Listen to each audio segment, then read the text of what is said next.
Welcome to the Apex Sunday podcast, hosted by myself, Robert Ross, and John Dowsett, where we discuss MotoGP races and news. And John, how are you today? I'm doing wonderfully. Thank you. Good, good. So before we get into this event, we'll have to say that this is the second MotoGP race in a row that wasn't quite as exciting as we've come to expect.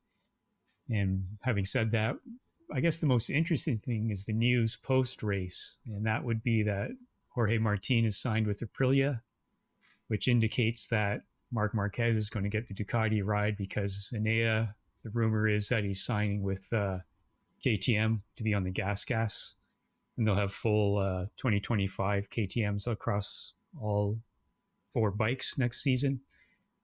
So the interesting thing was that it was a bit of a surprise because going into this race, all indications were that they had chosen Martin, and they were going to put Mark in a Pramac so he could have a 25 bike, but he didn't want to go to another satellite team. So it looks like Mark forced their hand and said, you either sign me or I'm going to another manufacturer. And that's basically Jorge's position as well. Either give me the factory ride or I'm out. So that's what we have as a result. Yeah. He's earned that. Yeah, I think both of the riders deserve the seat in either the Aprilia or the Ducati.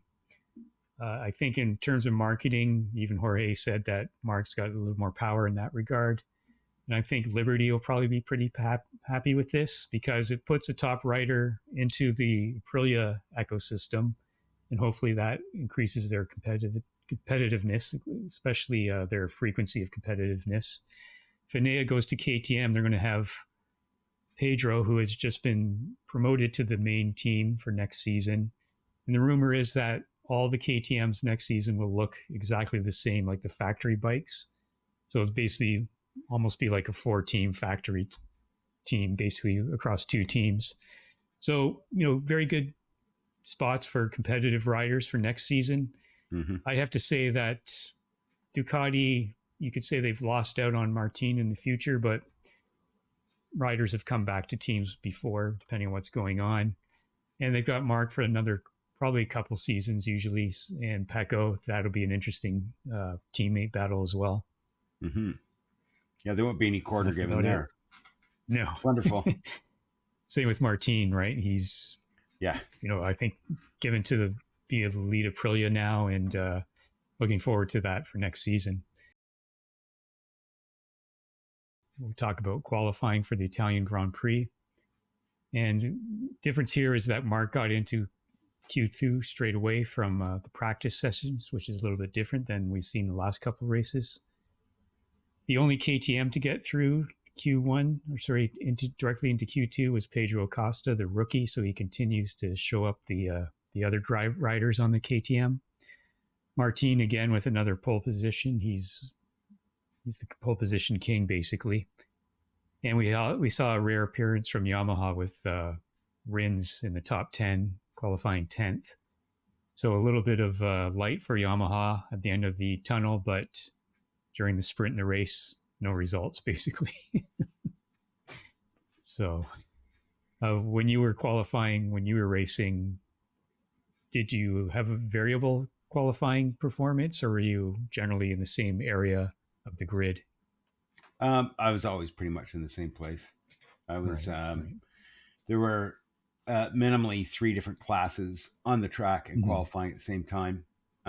No, in the race there were minimally 3 classes, sometimes 4, and I usually qualified halfway up the next one up, next class up, and so I didn't really have. Yeah. That's good. Yeah, I find there seems to be a lack of consistency in qualifying MotoGP. Some riders are, Martin and Pecco are usually up there, but the rest just all over the place. So again, we had something like that this time. Anything? I love the track. Other than that, I love the track. I just adore the track. The elevation changes, fantastic, and the variance in corners, beautiful track. Yeah. Again, in 2019, one of my favorite races was here. It's on YouTube for anyone to see. The top 8 were close throughout the first half of it, and then the top 4 through the second half. And it's just last lap battle was really, really good. Unfortunately, we didn't see that this year.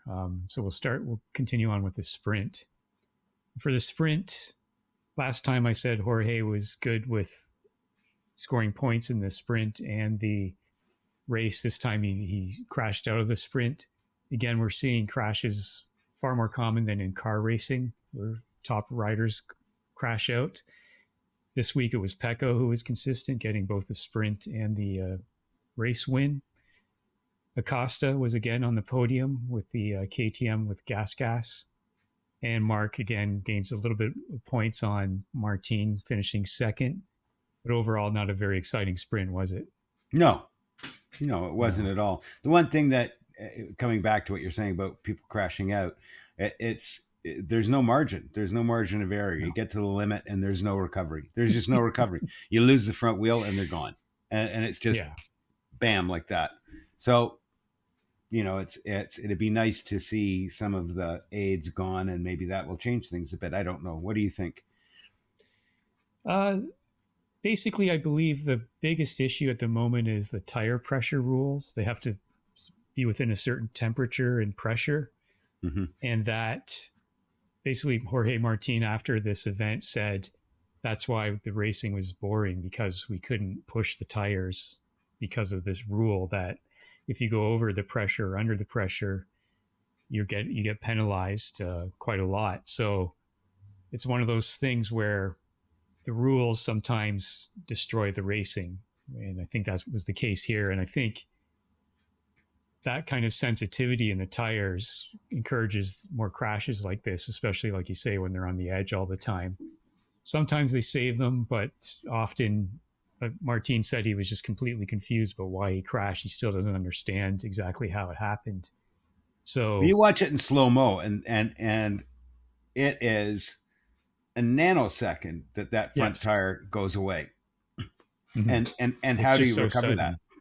Yeah, it's very, very difficult. Mm-hmm. Right? Basically, to recover, you kind of have to know it's going just before it goes, right? So you can anticipate it. But obviously that wasn't the case here. Again, people in the commentary, they had these narrative like, oh, he can't keep doing this. He doesn't do that often. It's just fine. It just happens. Pecco was out the last sprint, and this time was Martin's turn. So rating the sprint, I'm going to give it a 3. What about you? Yeah, I'd say a solid 1.5.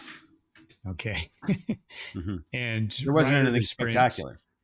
No. Rider of the sprint, I'm going to give it to Pecco. He did what he needed to do. He gained points on Martin. What about you? I'm not going to give one. No. Okay. No, I don't think there was. I don't think there was anything outstanding. I don't think there was anything that I could look at one rider and say, "Whoa!" There was none of that. Right.